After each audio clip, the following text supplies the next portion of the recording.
Pra, emisionin në frontale e nisi me lajmin e fundit. Presidenti i Republikës së Kosovës Vjosa Osmani ka njoftuar para pak çastesh se ky shtet e ka njohur shtetin dhe pavarësinë e Republikës së Kosovës. Bahamas njeh Kosovën, edhe një vendim historik për vendin tonë. Bahamas bëhet vendi i 121 që e njeh Kosovën si shtet e pavarur e sovran. Urimet të gjithë qytetarëve të Republikës sonë. Sapo kemi nënshkruar këtu në kryeqytetin e Bahamas, marrëveshjen dypalëshe për njohje dhe vendosjen e marrëdhënieve diplomatike me kryeministrin e Bahamas, mikun ton më të mirë Philip Davis, shkruan Osmani. Po ashtu, tha se Bahamas dhe Kosova kanë shprehur synimin e tyre për të thelluar bashkëpunimin e fusha në interes të përbashkët, përfshir konsultimet politike, tregtinë dhe investimet, turizmin, arsimin dhe kulturën.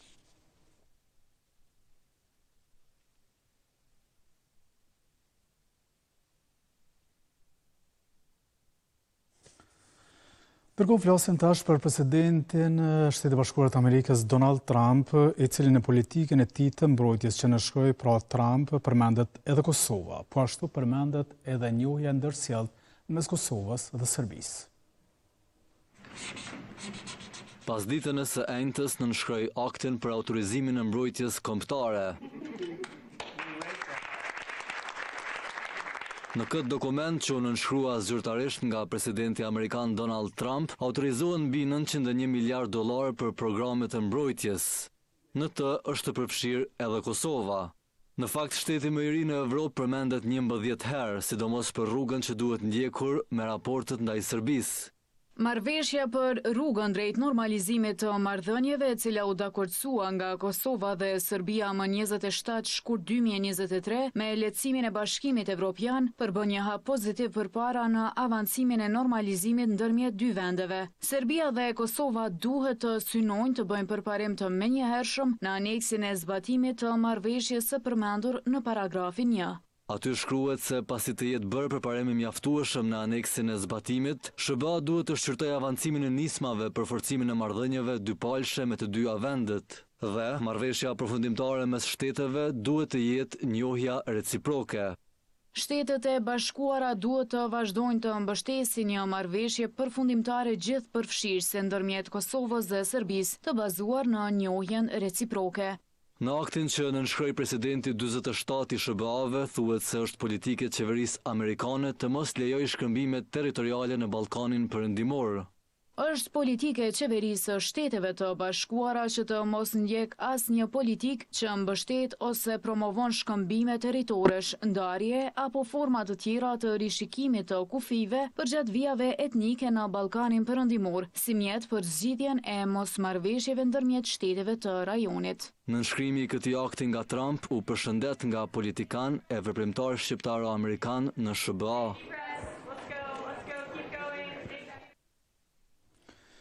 Lajme të mira kanë ardhur edhe nga Brukseli për shkak se është vendosur që gradualisht masa të vendosura nga Brukseli pra të largohen. Këtë lajme ka bërë publike para 2-3 ditësh presidenti i Republikës së Kosovës Vjosa Osmani, kurse kryeministri në detyrë Albin Kurti sot në mbledhjen e qeverisë i ka përshëndetur pra vendimin për heqjen e masave, mirë po ka fajsuar opozitën. Ne e mirëpresim vendimin e Bashkimit Evropian për të hequr masat që ishin vendosur Kosovës. Ato ishin të padrejta që në ditën e parë. Me përshëndetje për heqjen e sanksioneve, sipas tij të padrejta, nisi mbledhjen e qeverisë. Por Bashkimi Evropian nuk u kritikua njëjtë sa ish opozita prej kryeministrit në detyrë Albin Kurti. Pra, mbi €1 miliard gjithsej në mungesë vullnetit dhe të votës së opozitës. Andaj uroj dhe shpresoj që pas zgjedhjeve të 28 dhjetorit dhe konstituimit të kuvendit, edhe opozita e tanishme t'ja heq masat Kosovës. E para se të nisë me marrjen e vendimeve të parapara, uroj mirëseardhje për diasporën. Atyre që tashmë kanë ardhur, urojmë që po kalojnë momente e kohë të këndshme me familjet dhe miqtë e tyre, ndërkaq atyre që do të udhtojnë ditëve në vijim, u urojmë rrugë të mbarë. Në mbledhjen e 280 të tyre, ekzekutivi tash në detyrë mori vendim për nisjen e procedurave për procesin e ngritjes së memorialit të familjes Jashari dhe epopesë së UÇK-s në horën e arbreshërve në Itali. Me qëllim të realizimit të kësaj nisme, propozohet themelimi i komisionit profesional i përbërë nga profesionistë të fushës së artit dhe kulturës. Në këtë ditë të tretë të fushatës zgjedhore, po ashtu ndon mbi 1,5 milion euro për grupin e parë prej 10.000 studentësh përfitues në kuadër të programit të bursës së mobilitetit për student. Sidomos për ata studentë pra që vinë nga familje të cilat nuk kanë edhe ashtu tepër mundësi dhe për më tepër vinë edhe nga zona më të larta të vendit. Sepse siç e thatë edhe ju, bursa pra do të përcaktohet apo niveli i bursës varësisht nga distanca që studenti ka në mes të vend banimit ku jeton dhe vendit ku studiojnë. Në mesin e vendimeve ishin edhe ndarja 50.000 euro ndihmë financiare për veprimtarin e çështjes kombëtare në Mërgat, Hafiz Gagica.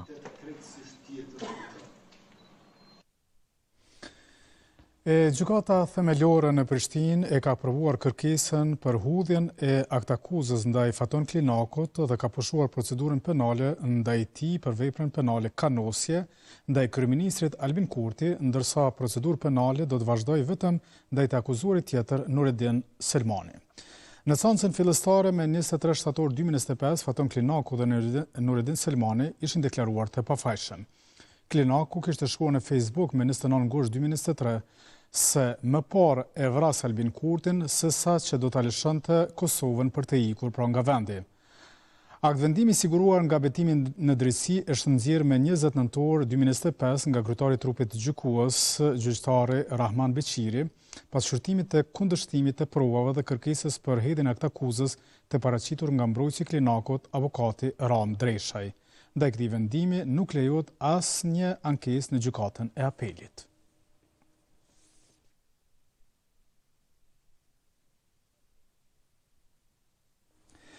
Flasim tash për një aksion arrestimi që ka ndodhur një natë më herët, për çka ka njoftuar edhe ministrin e detyrë i punëve të brendshme Xhelal Sfesla, i cili ka thënë se është finalizuar një operacion kundër korrupsionit dhe keqpërdorimit të detyrës zyrtare, ku janë arrestuar disa zyrtarë të lartë publik lidhur me procesin e shpërndësimit të pronave private. Në mesin e këtyre të arrestuarve është edhe një ish-ministër. Procesi i shpërndësimit të pronave të tilla ishte arsyeja për angosjes së tyre. Të njëjtën policia e Kosovës pas hetimeve me Agjencinë Kosovare për Inteligjencë dhe me urdhër të prokurorisë speciale arrestoi 7 zyrtar publik. Si dyshuar për korrupsion e keqpërdorim të detyrës zyrtare, nën pranga përfundoi ish-ministri i Tregtisë Fadil Ismaili. Veç tij të arrestuar mbeten edhe kryetari i degës së gjykatës së Graçanicës me inicialet J.M, zyrtar nga avokatura me inicialet N.K, M.D dhe B.D. Eksperti i gjykatës Sh.T, zyrtari në departamentin e shpërndësimeve dhe zyrtari i ATK-s G.L. Kështu njoftoi ministri në detyrë i punëve të brendshme Xhelal Sfesla. Ky grup dyshohet se, përmes korrupsionit dhe keqpërdorimit të detyrës zyrtare, ka iniciuar dhe deponuar lëndë në gjykatën e Graçanicës me qëllim të rikompensimit të paligjshëm për shpërndësimet e kryera gjatë viteve 2011-2015, duke përfituar në mënyrë të kundërligjshme nga fondet publike. Policia e Republikës së Kosovës njoftoi se ata u kapën në flagrancë teksa po shkëmbenin parat. Gjatë operacionit, policia e Kosovës me njësitë të DKK-s, pas hetimeve të autorizuara nga PSRK, ka kapur në flagrancë 3 të dyshuar duke shkëmbyer para në vlerë prej 9.900 eurove, si pjesë e marrëveshjes për ndarje të rishfetit. Ndërkohë nga prokuroria speciale treguan se çka sekuestruan gjatë bastisjeve që i zhvilluan. Gjatë kontrollit janë sekuestruar rreth 20.000 euro para të gatshme, armë, bizhuteri, dokumente të ndryshme, pajisje elektronike. Hetimet lidhur me këtë rast janë duke vazhduar në koordinim të plot ndërmjet Policisë së Kosovës dhe Prokurorisë Speciale të Republikës së Kosovës. Gjatë ditës Nezhmia Karaçi nga avokatura shtetërore ka mohuar se ajo është personi i arrestuar me inicialet N.K pas raportimit të tillë nga disa media.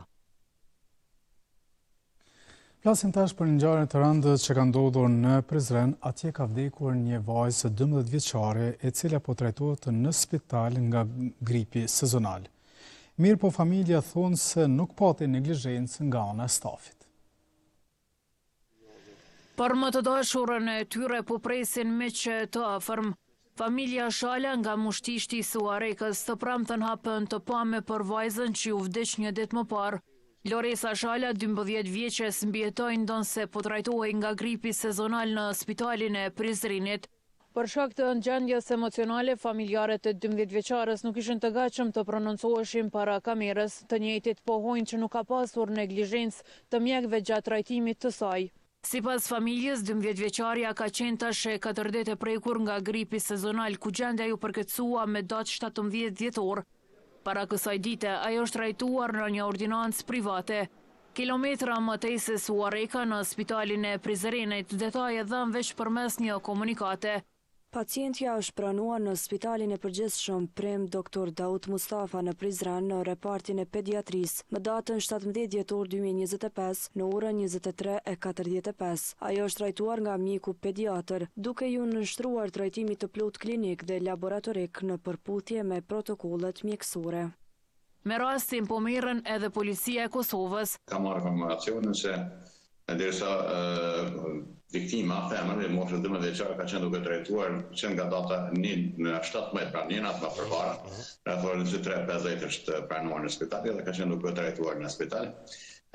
Në rrethana të paqarta gjetëm rreth orës 15:55 njëta nuk ka mundur të betojë dhe ka si pasojë ka vdekur. Edhe nga prokuroria themelore për të shtatë treguan hapa që tashmë janë ndërmarrë. Prokuroria themelore në Prizren ju njofton se lidhur me rastin e fjalë, prokurori kujdestar ka lëshuar autorizim për policinë për mbledhjen dhe grumbullimin e të dhënave të nevojshme, si dhe për ndërmarrjen e veprimeve hetimore, nëse kemi të bëjmë apo jo me ndonjë vepër penale. Po ashtu me urdhër të prokurorit, trupi pajet është dërguar për obduksion në Institutin e Mjekësisë Ligjore në Prishtinë.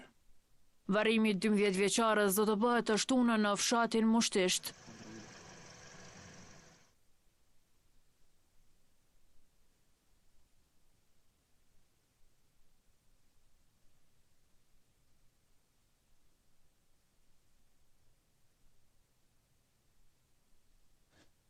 Po ashtu për një ngjarje të rëndë që ka ndodhur, ka vdekur Albion Maxhuni, zyrtar policor i Republikës së Kosovës.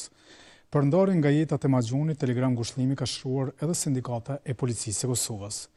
Me rastin e vdekjes së zyrtarit policor Albion Maxhuni, familjes, meshqve dhe të gjithë pjesëtarëve të policisë së Kosovës ju shpreh ngushëllimet më të sinqerta. Sindikata e policisë së Kosovës thuhet në telegram.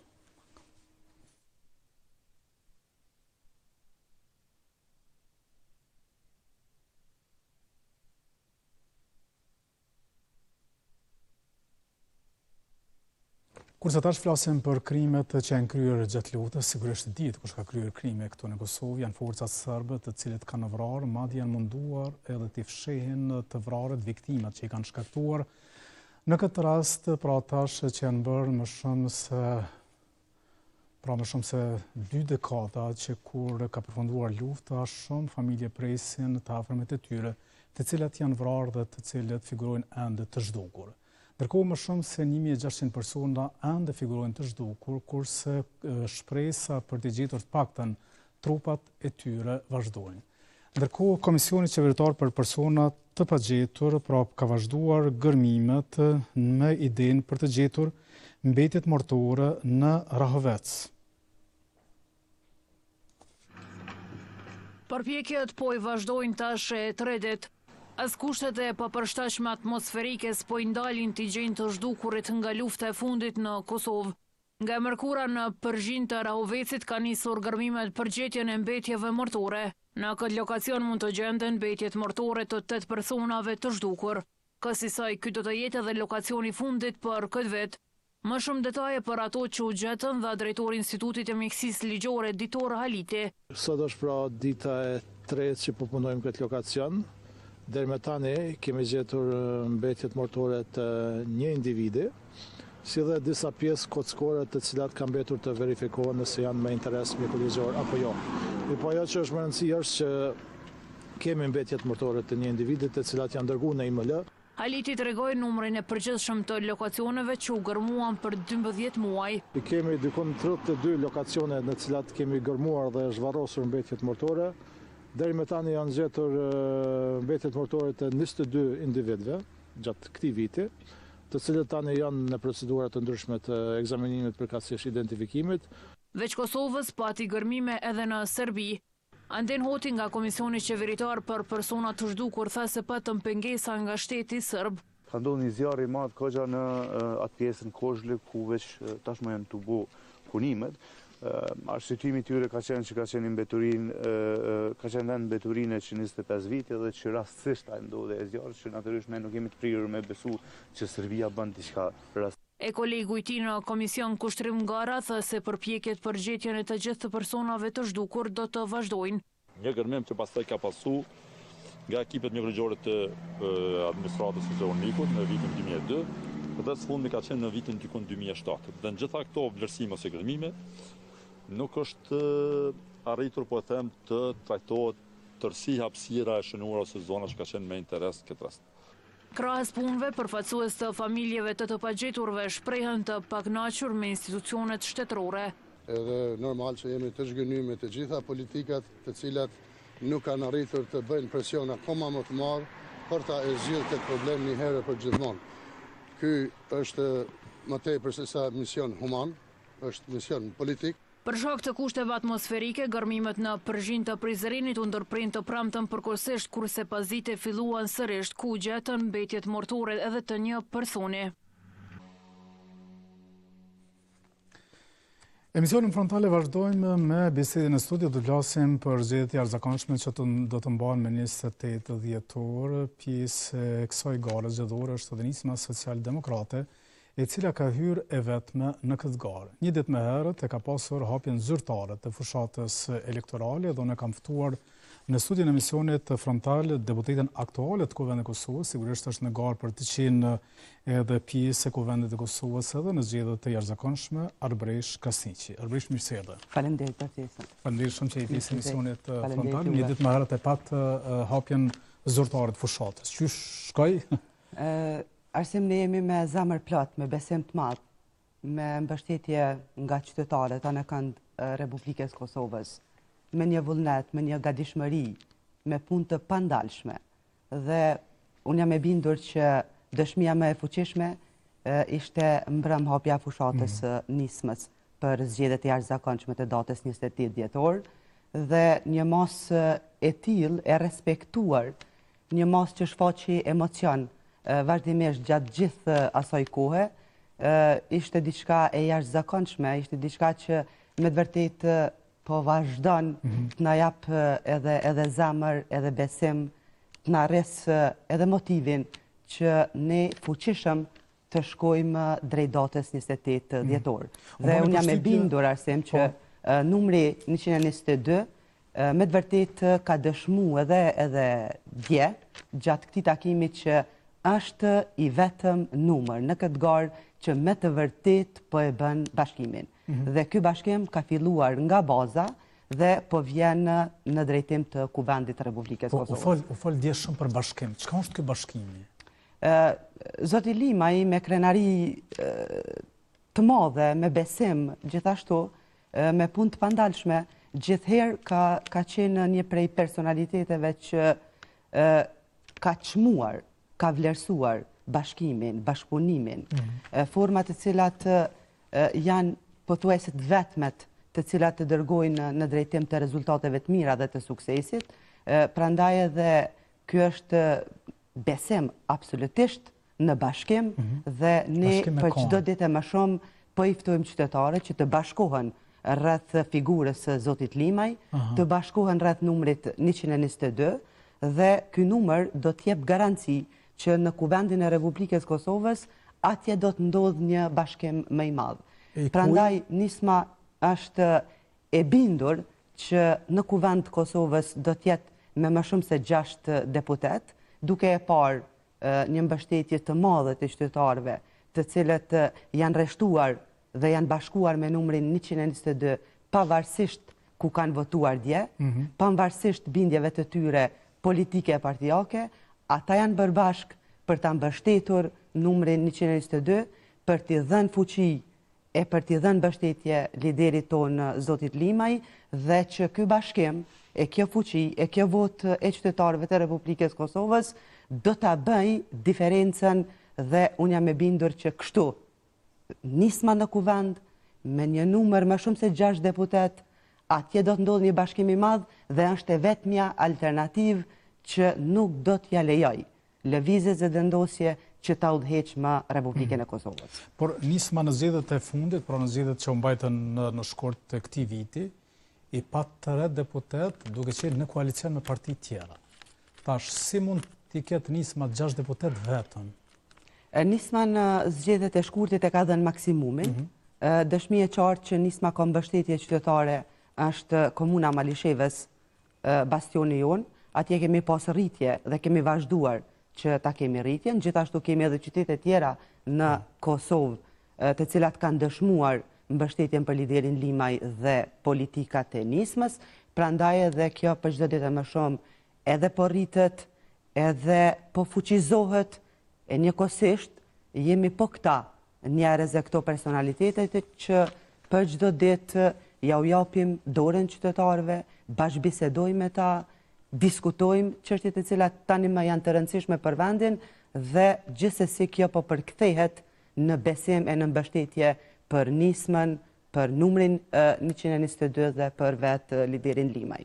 Prandaj kjo është besimi dhe ajo që ne po e flasim vazhdueshëm me një motive, me një besim të lartë, edhe për fuqizimin dhe bashkimin, edhe njëkohësisht për pjesëmarrjen tonë në kuvendin e Kosovës dhe njëkohësisht gjithë ai diskutim e ato takime e ato bashkëbisedime me qytetarë të Republikës Kosovës, neve na japin zemër e fuqi dhe domosdoshmërisht nisma do të jetë pjesë e kuvendit të Republikës Kosovës. E dëgjova edhe kam dëgjuar her pas here, e kam dëgjuar Limën të përmend edhe të nisma të përmend këtë çarjen e rrëthimit. Çka është kjo? Çfarë është historia e kësaj?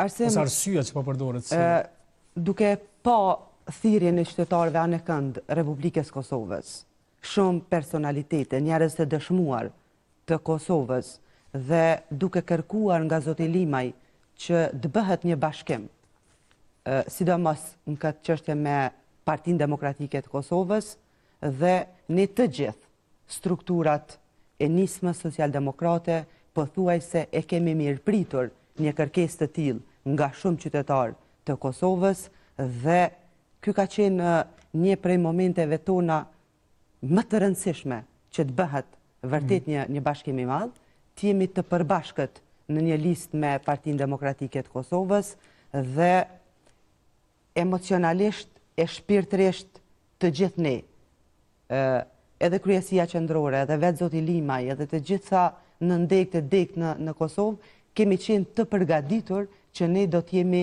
në një listë të përbashkët me Partinë Demokratike të Kosovës dhe kjo do t'i jepte një sinergji, do t'i jepte një emocion, asoj liste të përbashkët do të rriste atë nivelin e liderizmit në Partinë Demokratike të Kosovës dhe të gjithë qytetarët e Kosovës e dinë që zoti Limaj do të shkëlqente në atë listë dhe këto kanë qenë pritshmëritë tona. Prandaj në një situatë të tillë Arsim u pamundsu, prandaj edhe ata të cilët kanë menduar që edhe ja kanë pamundsuar këtë bashkëpunim zotit Limaj, unë mendoj që është munduar që të bëhet një rrethim politik dhe ne bashkë me zotin Limaj me numrin 122 do ta çojmë këtë rrethim dhe bashkë kështu do të jemi në kuvendin e Kosovës. Ndërkohë është foqur pikërisht një fotografi nga kuvendi i Kosovës, mungon gjeva në këtë fotografi për ta plotësuar këtë mozaikun e nismës brenda kuvendit të Kosovës. Ju pretendoni që numri i deputetëve nga nisma do të rritet pas zgjedhjeve të 28 dhjetorit?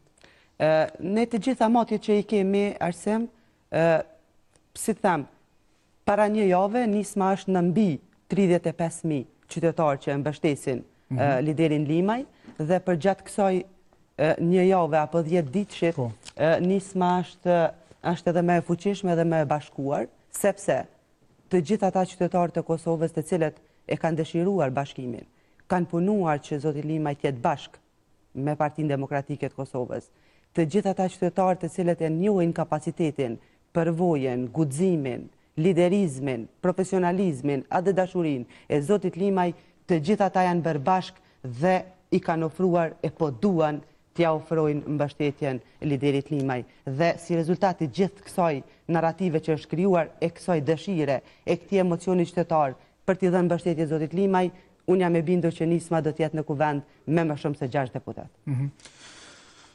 Cili është komunikimi ose si përshkojnë të takimet e juve me qytetarët e Republikës së Kosovës, votuesit potencial të Nismës Social-Demokrate?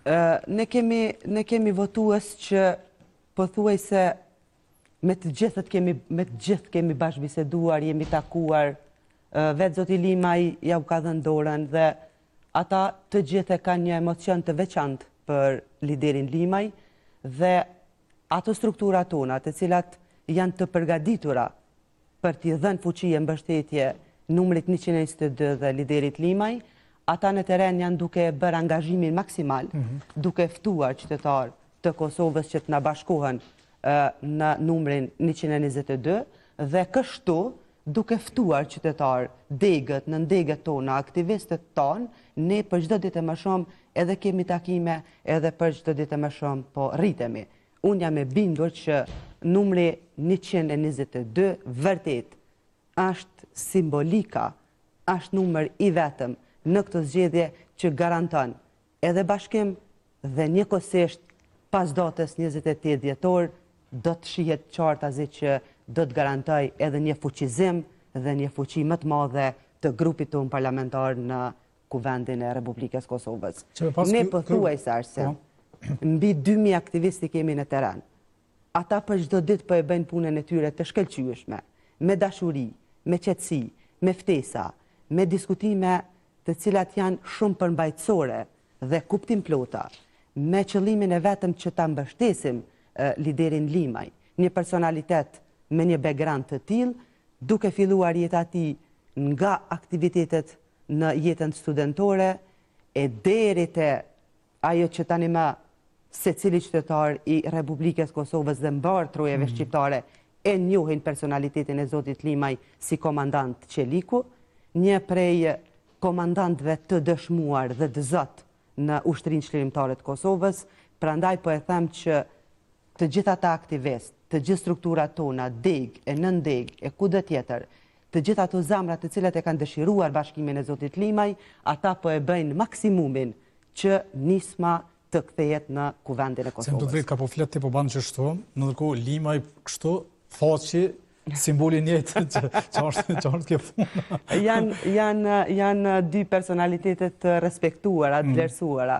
Janë dy prej figurave që janë themeltar të edhe Ushtrisë Çlirimtare të Kosovës, njëkohësisht edhe të Partisë Demokratike të Kosovës dhe s'ka se si të jetë ndryshe. Janë me të vërtetë dy personalitete që i kanë dhënë shumë këtij vendi dhe unë mund të them lirisht me zemër plot që janë personalitete që me të vërtetë e duan bashkimin, e duan fuqizimin e vendit, kanë atë dashuri, kanë vlera njerëzore, kanë vlera humane, kanë vlera profesionale, prandaj edhe Zoti Limaj me këtë simbolik, kjo fotografi me të vërtetë është një prej pamjeve më të bukura, e që gjithsesi kulmesin e tyre po shfaqet edhe simboli me vlerat e arta si që është Ushtria Çlirimtare e Kosovës dhe kujt më shumë e më mirë, e më bukur i rrin kjo stem e këtu shkronja të arta të Ushtrisë Çlirimtare të Kosovës se sa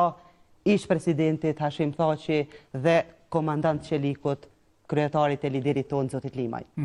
Çka po ju premtoni qytetarëve kur po i takoni? Çka po ju thoni ju si Nisma? Secila parti politike pra ka programin e vet, nuk e di nëse ju e keni prezantuar ende kështu, po çka po ju thoni qytetarëve? Lista Fatmir Limajt, numri 122 është e vetmja listë dhe i vetmi numër që do ta largoj nga udhëheqja e vendit lëvizjen vetvendosje. Prandaj është tepër e rëndësishme, Arsim. Është tepër e rëndësishme që Nisma të jetë pjesë e kuvendit të Republikës Kosovës. 6 deputet e më shumë të Nismës, ata do ta bëjnë ndryshimin e qeverisjes në Kosovë. Prandaj qytetarët e Kosovës e kanë kuptuar dhe po e mirë kuptojnë, po e mirë presin, po na ofrojnë bashkëpunim si rezultat i kësaj qasje. Nisma me më shumë se 6 deputet, numri 122, me më shumë se 6 deputet në Kuvend Kosovës. Lideri Limaj në Kuvendin e Kosovës do të bëjë ndryshimin dhe nuk ka asnjë matematik tjetër dhe asnjë kalkulim tjetër që mundet me erdzu ose me hjek prej qeverisjes lëvizjen vetëvendosje përveç se prania dhe prezenca e deputetëve të numrit 122 dhe të listës Limaj në Kuvendin e Kosovës. Por ju, pas zgjedhjeve të shkurtit, ju provut me bashkëpunu me vetëvendosjen për ta dërguar ato në qeveri. Tash, po thoni që ne nuk do ta lëmë qeveri. Zoti Limaj e ka sqaruar qartë, e unë du ta sqaroj edhe pak më tutje për opinionin. Zoti Limaj për t'i dhënë mundësi Kosovës krijimin e institucioneve, që të mos bëhemi temë diskutimi edhe në arenën ndërkombëtare, që të jemi një vend që duhet e kemi vullnet që të krijojmë stabilitet në Kosovë, prandaj është figura Limaj që vërtet e ka dëshmuar këtë, pavarësisht kundërthënieve, kundërshtimeve, paknacit që kemi pas me qeverisjen e lëvizjes vetëvendosje, zoti Limaj ka ofruar një mundësi të bashkëpunimit me vetëm arsye dhe qëllim, që figura e zotit Limaj të jetë në krye të kuvendit.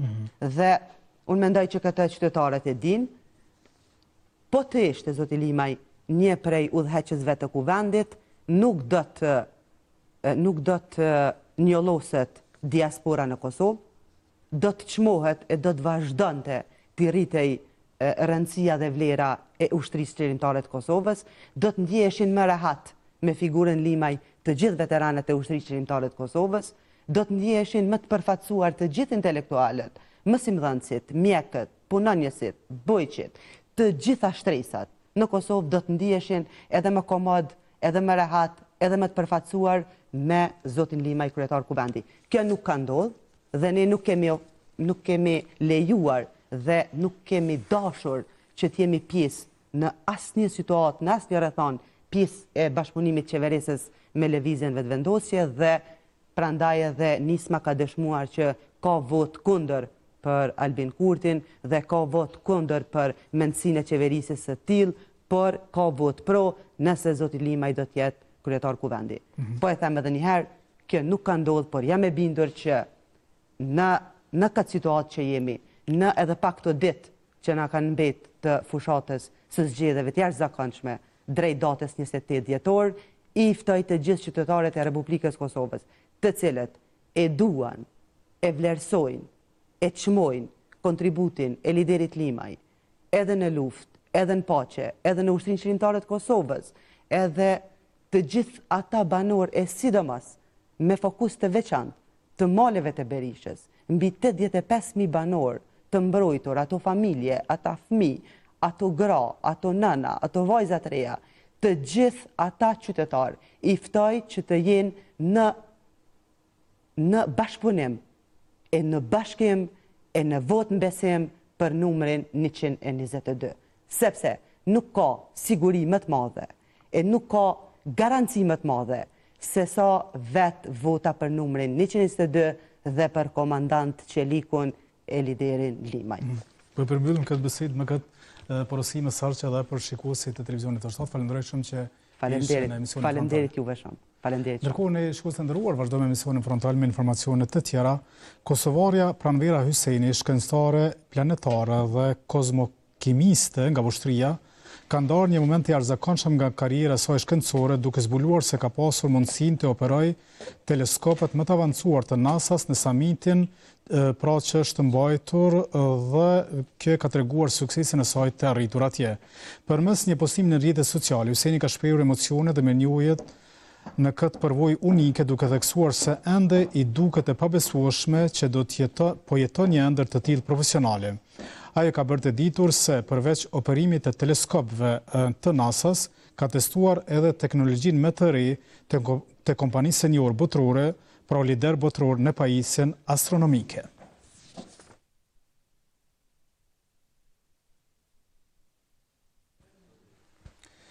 E flasim tash për një grua tjetër, Justina Shiroka Pula, pra akademikja Justina Shiroka Pula u zgjodh kryetare e Akademisë së Shkencave dhe Arteve të Kosovës. Ashak ka njoftuar se me 19-12-2025 Kuvendi i Akademisë ka mbajtur zgjedhje të rregullta për zgjedhjen e kryesisë së Akademisë dhe të sekretarëve shkencëtor të seksioneve të saj. Justina Shiroka Pula u zgjodh kryetare, nën kryetare u zgjodh Fejzullah Krasniqi, kurse Bardh Rugova u zgjedh sekretar shkencor. Kuvendi, sipas njoftimit, meritoi edhe zgjedhjen e sekretarëve të seksioneve. Nusret Krasniqi, antar korrespondent, u zgjodh sekretar i seksionit të gjuhës dhe letërsisë, ndërsa Frashër Demaj, sekretar i seksionit të shkencave shoqërore.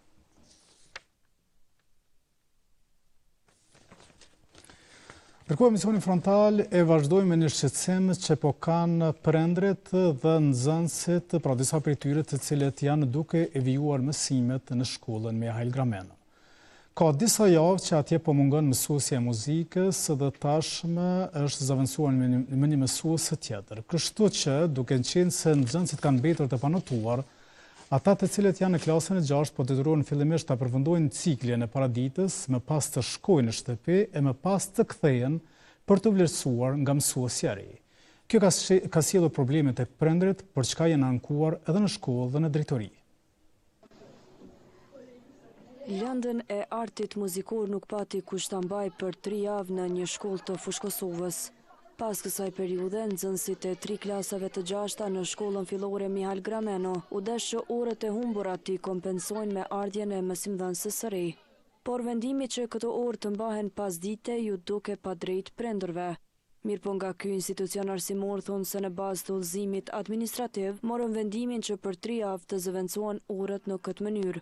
Për korrektësi edhe me plotësu udhëzimin administrativ, si shkak i 3 javëve mungesës të mësimdhënësit, me vendos një notë, me qenë se jemi edhe në fund viti me gjysmëve të orëve të parë, është e pa drejt, na si shkollë kemi kërku një mësim plotësues prej 3 orëve, të cilat e kemi koordinuar me mësimdhënësin dhe jemi dakordu si shkollë me të, me marrë mësim plotësues.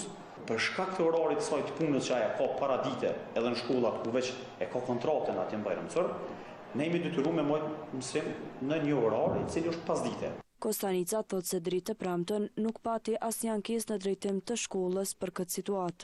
Deri me tani nuk kemi ankesa, e vetëm ankesë që ka mundësi më kanë që drejtim i zhdasht me qenë që nëse nxënësit vlerësohen pa e njoft mësuesja aktuale, ke i zhdasht me kanë. Përderisa shkolla ka ofruar një mësim plotësues për 3 orëve, që realisht i nxjerr rezultatet edhe për orën edhe për 2 mujorëshin e fundit, kur e dim që norma javore e mësuesit të artit muzikor është veç një orë në javë, atëherë ti kanë ngrit 3 javë, i bën që fiks asnjë ditë ose asnjë orë nuk është e humbur për këta nxënësa. Të shtatë ka tentuar të kontaktojë edhe me drejtorinë e arsimit në Fushë Kosovë për të kuptuar nëse kanë pranuar ndonjë ankesë në lidhje me rastin, por që të premten nuk ka arritur të marrë përgjigje për këtë çështje. Vazhdojmë emisionin në frontal tash me mësafirin e radhës, do të flasim për garën po ashtu, për zgjedhjet e jashtëzakonshme që do të mbahen me 28 dhjetor në Kosovë, pra zgjedhjet e jashtëzakonshme nacionale, sigurisht partitë janë të gjitha në garë, mirë po një garë po bëhet edhe se kush do të siguroj votat nga diaspora. Dhe unë kam ftuar në studion e emisionit frontal një kandidat që vjen nga diaspora, zotin Isak Nëziri. Zotin Nëziri, mirë se erdhe. Mirë se gjeta, faleminderit. Faleminderit shumë. Sot gjatë ditës kom provu me thirr në telefon, e ke pas telefonin në zonë.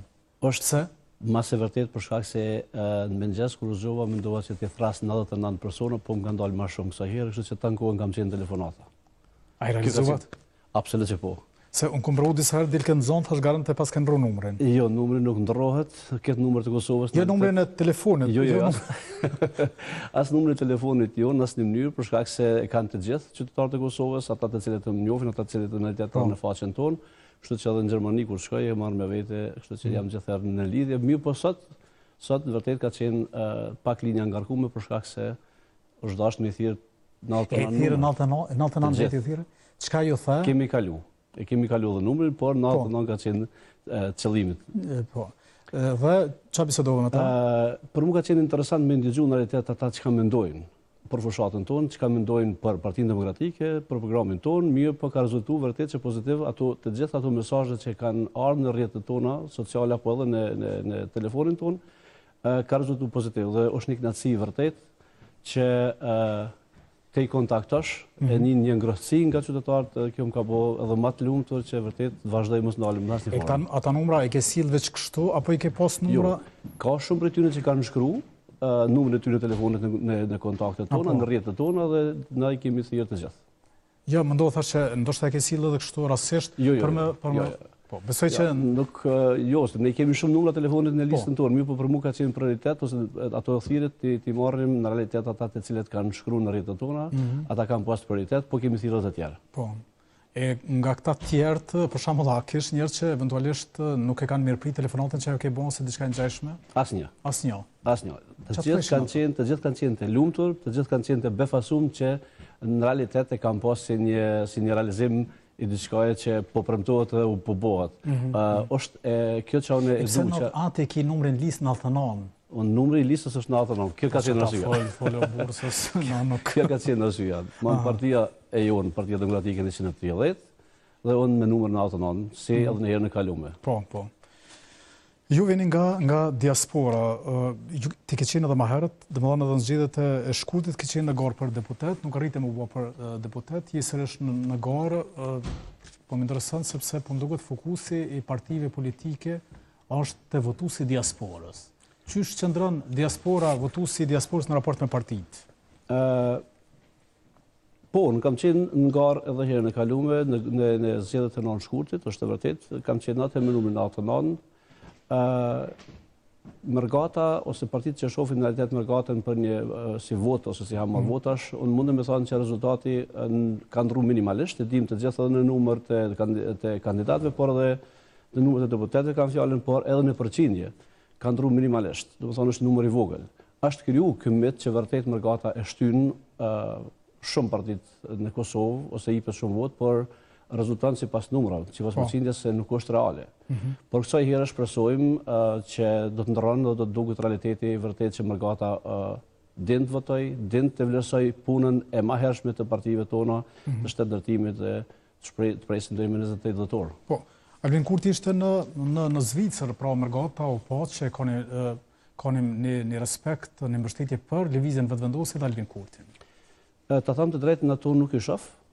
Nuk merrem me to. Jo, ne kemi punën tonë, ne vazhdojmë të punojmë. Qërë dorën zamë nuk ka mirë me I po, jo për të këja, se ato fotografi ishin. Ajo është fotografi që është përvesu edhe vetë, është fotografi, nuk do të thotë që janë numra, mirë po, pa dosh me marrë me atë pjesë, ku nuk shë dosh me umë kohë, ne kemi punën tonë, ne kemi angazhime tona edhe në mërgata dhe në Kosovë, kështu që ne do të vazhdojmë punojmë, ne jemi ata të cilët vërtet I kemi ofru qytetarit mbrana dhe jashtë Kosovës, me programin e Petri Hamzës, me programin e Partisë Demokratike, një opcion I cili është I pa arritshëm për partive tjera, është një listë fantastike dhe ne merremi vetëm me programin dhe punën tonë. Do të merrem sigurisht me programin e Partisë Demokratike të Kosovës, po do më marr me diçka që ka të bëjë personalisht me ju, më ka bërë përshtypje ndarja e bursave për studentët kosovarë, një aktivitet që është realizuar para disa ditësh në Skënderë, nëse nuk ka bëja po. Vërtet. Është, si titullohet ky fondacioni? Leotri Mahmeti, po se poshtë në fotografi me nanën e Leotrimit. Po, tek fondacioni, ose tek ndarja bursave, në realitet si ide ka lind në zgjedhjet e kalume.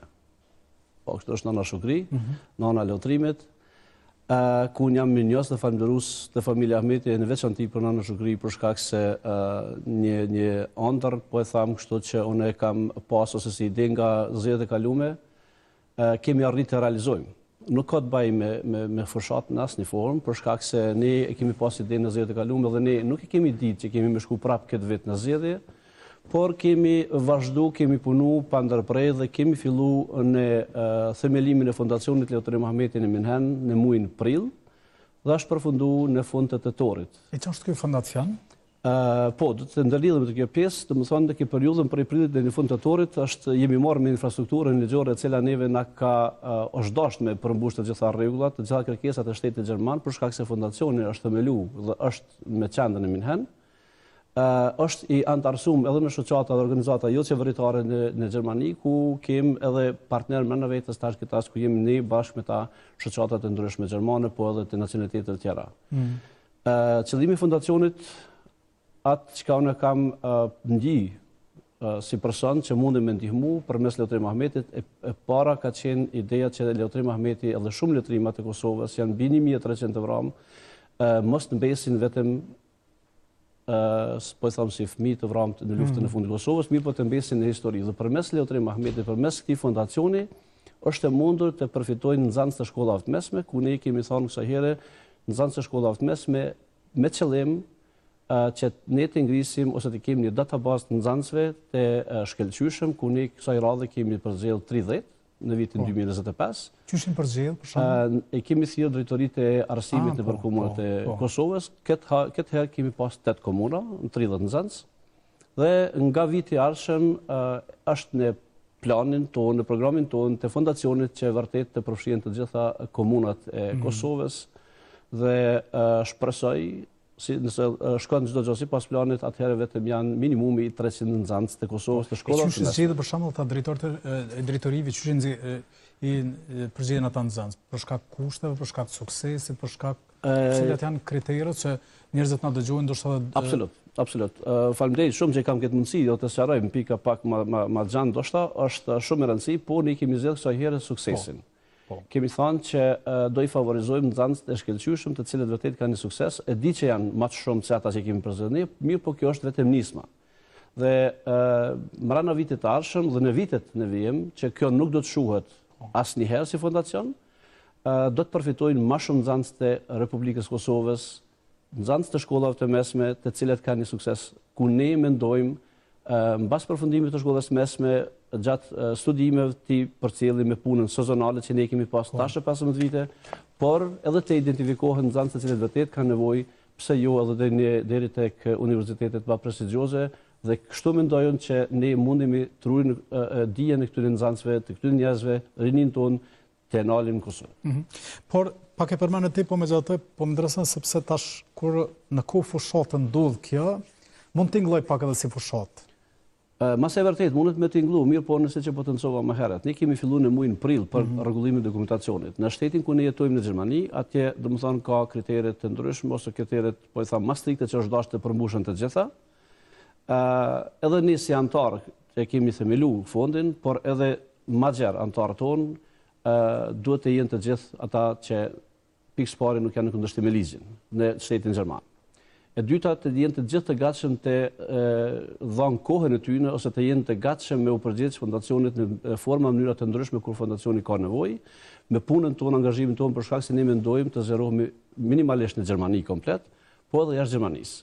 Infrastruktura e cila neve na lejon dhe na mundson të jemi si fondacion dhe përfitojmë për nxënësit e Kosovës, është ajo që vërtet neve na duhet një ekip e madhe rreth vetes dhe këtë përgjegjësi e kemi marrë ne si kompani, që në këtë rast të shkon një farforme si fondacion për 3 vite të ardhshme, fondacioni nëse ato të holla ato çka ipen për fondacion 100% me transparencën maksimale tek vinë në Kosovë dhe tek nxënësit e Kosovës përfitimet direkt.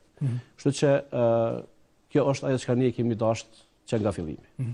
Nuk ka të bëjë me fushatën, për shkak se kjo vazhdon. Fushata nuk do të vazhdojë. Fushata është 28 dhjetor, tash veç kemi zgjedhur, mirë po, kjo vazhdon në vitet në vijim. Na do ta shohim edhe mas 28 dhjetor që me vazhdu ky fondacioni. Absolut. Kjo është çka unë e du, çka kam përcjell, çka po e them prap, është një ëndër e realizuar që vërtet Leutrim Ahmeti dhe shumë Leutrim të tjerë mos mbesin vetëm në arhivin e Kosovës, të fëmijëve të vramë të Kosovës, po të kthehen në histori, të jetojnë përmes dhimbjes të kthejmë në krenari dhe në dije. E si e pretën familja këta fondacioni me emrin e Leutrimit? Ta them të drejtën, unë e thashë më herët, gjatë fushatës e kam vizitu busin e Leutrim Ahmetit në Skenderaj dhe minjëherë e kam pas atë një gjenjen që unë duhet të takoj nënën e Leutrimit. Përmes miqve të shamirëve shokëve kemi kontaktuar nënën e Leutrimit edhe vllahun e Leutrimit dhe ka qenë direkt pyetja ime që a ka mundësi dhe a ma lejoni që unë të përdor emrin e Leutrim Ahmetit për një fondacion dhe kam shpjegu saksisht. Në fondacion janë në statusin e fondacionit janë të specifikume gjanat për çka kam më shërby, që në këtë rast nuk do të dhom tolla ose mjetët e të fundit të shpërndajmë për nevoja tjera. Ekskluzivisht për shkolla. Për nxënësa, po. Nona lotërimit të thamë të drejtën është një emocion i veçantë, e ka prit jashtëzakonisht mirë dhe kur ajo thot që në iniciativë të tillë më duket që kam djalin gjallë për shkak se pedonit ton, kjo të ban me kuptu në emocion thellë që ti nuk guxon me ndalë në asnjë formë, as për lotrimin, po as për lotrimin atje. Dhe kjo ka qenë ideja. E kemi rregulluar në status, duhet me potencu patjetër për qytetarët që të kuptojnë. Nuk është fushat. Për shkak se është rregulluar ligjërisht në Gjermani edhe statusi i shoqatës i fondacionit që nuk do të shuhet asnjë formë. Nuk lejojmë, për shkak se unë mendoj nëse fondacioni shuhet dhe nuk përfitojnë fëmijët, atëherë shuhet historia e lotrimit. Dhe unë këtë nuk e lejoj. Nuk e lejojmë asnjë si antar të fondacionit. Kështu që kjo nuk ka të bëjë absolut me fushatën. Mas pak i ka të bëjë me fushatën. Por jemi në fushatë megjithatë, zgjedhjet po afrohen, me 28 dhjetor do të mbahen zgjedhje jashtëzakonshme. Çka pret PDK-ja nga këto zgjedhje? Si duket qytetari ka kuptuar që tash nga nënshkurti në realitet kush ka qenë bllokuesi i shtetit, kush ka qenë ai i cili vërtet ja ka vështirësuar jetën e qytetarit. Programi i Partisë Demokratike në krye me Betri Hamzën, ku ekskluzivisht ka të bëjë me ekonominë e Kosovës, me zhvillimin e Kosovës, të gjitha fushat, si në shëndetësi, arsim, siguritë e shtetit, ka të bëjë me ekonominë e shtetit. Dhe po ato në gjej veten në këtë program në disa pikat që lidhen me ekonominë, dhe sipas gjitha informacioneve që ne posedojmë ose të paktën unë po e them për vete ku në shoh në terren në Kosovë po dhe jashtë Kosovës, qytetari është me një entuziazëm më pozitiv, e ka prit më mirë kësaj here dhe shumë besojmë dhe shpresojmë që kësaj here Partia Demokratike do e udhëheqë vendin. E kom pa një fotografi bile e kom qitë për me nxjerrë në ekran me kryetarin e komunës së Drenasit, Ramez Ladrovsin. Një fotografi që nuk e di e kom pa me të... Po, kjo fotografia. Po. Duhet raportet janë mira me Ramizin. Me qeni sinqert, raportet e mia personale janë me të gjithë mira dhe si që kemi po, ka pas mos pajtime ndoshta individuale, por me rëndësi është që Partia Demokratike është bashkë, me rëndësi është që të gjitha dekt në këtë rast edhe komuna e Trnasit, si komuna 7 e fituar në zgjedhjet e kaluara, është bashkuar ose është në Partinë Demokratike dhe kjo ose në këtë rast në zgjedhjet e kaluara ato mosmarrveshjet ose po e quaj tash problemet të vogla minimale individuale i kemi te i kalu. Unë e quaj vogla për shkak se unë mendoj që vetëm duhet me fol dhe siç e njohim ne edhe Betri Hamzën, ai që është ulë me kryetarin Ladrovci, si person unifikues, si person me vizion, si person për të ardhmen të mirë në partisë Kosovës, të rinisë të gjithë këtij vendi. Dhe këtu mendoj që nuk kemi çka flasmi diçka më shumë për shkak se ne jemi një. Partia Demokratike ose shtëpia e Partisë Demokratike ku ne kemi këtë shtëpi të gjithë, ne lidhemi të gjithë në parti. Kjo ka rëndësi. Mundem me mendu pak më ndryshe gjatë rrugtimit tonë politik, mirë po në fund të ditës jemi ata të cilët vërtet na bashkon Partia Demokratike, idetë, vizioni i Partisë Demokratike, kjo ka rëndësi. Por ideja është se sa çka po mundemi të thonë qytetarëve të Republikës së Kosovës, ju si kandidat e Partisë Demokratike të Kosovës, në një kohë kur pra sapo përfunduan zgjedhjet fillimisht nacionale, më pas ishin zgjedhjet lokale, a janë lodh qytetarët pra të i taku kandidatët të çfarë ju thonë qytetarëve? Ke plotësisht të drejtë që qytetarët janë lodh. Herët e kaluara, të paktën unë po flas për herën e kaluara ku unë kam pas rastin e mundësinë të jem kandidat. Kemi pas mundësi, po e them kështu, me u kyç në temën direkt tek programi i Partisë Demokratike.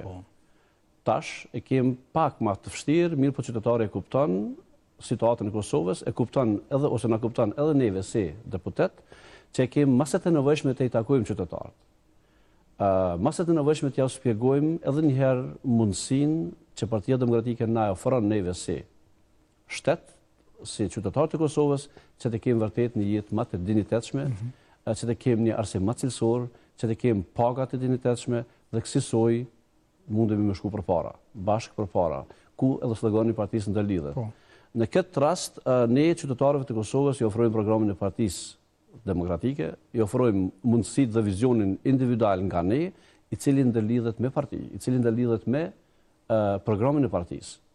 Gjithherë të pas si bazë, shtyll programin e partisë dhe zhvillohet vizioni individual ku vërtet qytetarët e Kosovës e presin jashtëzakonisht mirë. Edhe kemi në masë të madhe. Po, ti jeton për vitesh në Gjermani, realisht Kosova është shumë larg, po për diçka u barazu me Gjermaninë, me çmime. Pra, paka shumë janë të njëjta. Kur ka me mrejnë Kosova me sene tjera me ka ofër Gjermanisë? Me rruga, me standard, me... Nëse shkojmë në këtë logjikë, në realitet Kosova me disa çmime ka te i kalu Gjermaninë. Po. Definitivisht që po. Ti të më thonë për merë harqen në Gjermani, po vje me tu në Kosovë. Unë ju thamë, është nëse vërtet që nëse ke vërtet mundësinë dhe i shef autobusat e Gjermanisë ku nisën nga Gjermania për marrë në Kosovë, është këthy, po më duket, ajo koha e viteve të 90-ta, që shqiptarët nga Gjermania edhe vojnë, edhe detergjentin, edhe kripen, edhe sheqerin i morrin nga Gjermania. Është për keqardhje sot, në vitin 2025, me pas në po këtë situatë. Dhe këtë mundi me dëshmu, vërtetu, si të dani tek agencionet e autobusave. Qka ata, absolut, qka ata transportojnë nga Gjermania në Kosovë. Se që janë produktet ma lirë, edhe i prujnë edhe për veti edhe për familjarët të tyne. I binë vetëm për familjarët, i binë vetëm për veti, i binë vetëm për familjarët të tyne. Është e pa logjikshme që sot në Kosovë në vitin 2025, unë po e potencoj, po e thamë për shkak se i pash dje, bashkë mbram çmimet në dyqanet e Kosovës, 9 euro një komplet me vej. Po. Kjo është të pullat të na i bajnë dishkri, i kanë pëndu këtë madhë veçanta a vult. Ka mundësi që për mërgatën i kanë madhë veçanta, mi po pështetojnë e Kosovës dhe nëse marrim një vërtet pagat e Gjermanisë dhe çmimet e Gjermanisë, apo pagat e Kosovës me çmimet e Kosovës, është drastike. Dhe kjo po më befason mu personalisht si sak, që si nuk i shef mërgata këtu, si nuk i pyesin familjarët e vetë ata të cilët vërtet votojnë për një qeverisje siç kemi aktuale. Kjo më befason mu si person, kjo nuk do të ndodhë. Ne duhet të reagojmë, ne duhet të veprojmë, konkretisht për gjanat më elementare të qytetarit, për shportin e qytetarit, përderisa pagat kanë mbet të njëjta dhe çmimet kanë shkuar në tavan, janë trefishu ose katërfishu në 300% të artikujt elementar për jetën e qytetarit, atëherë i bie që vërtet këtu diçka nuk është në rregull me këtë qeverisje, po them. Unë të falenderoj shumë që ishë në emisionin frontal. Faleminderit juve. Faleminderit e ju të nderuar shikues që keni qëndruar në emisionin frontal, këtu po japim fond për sot.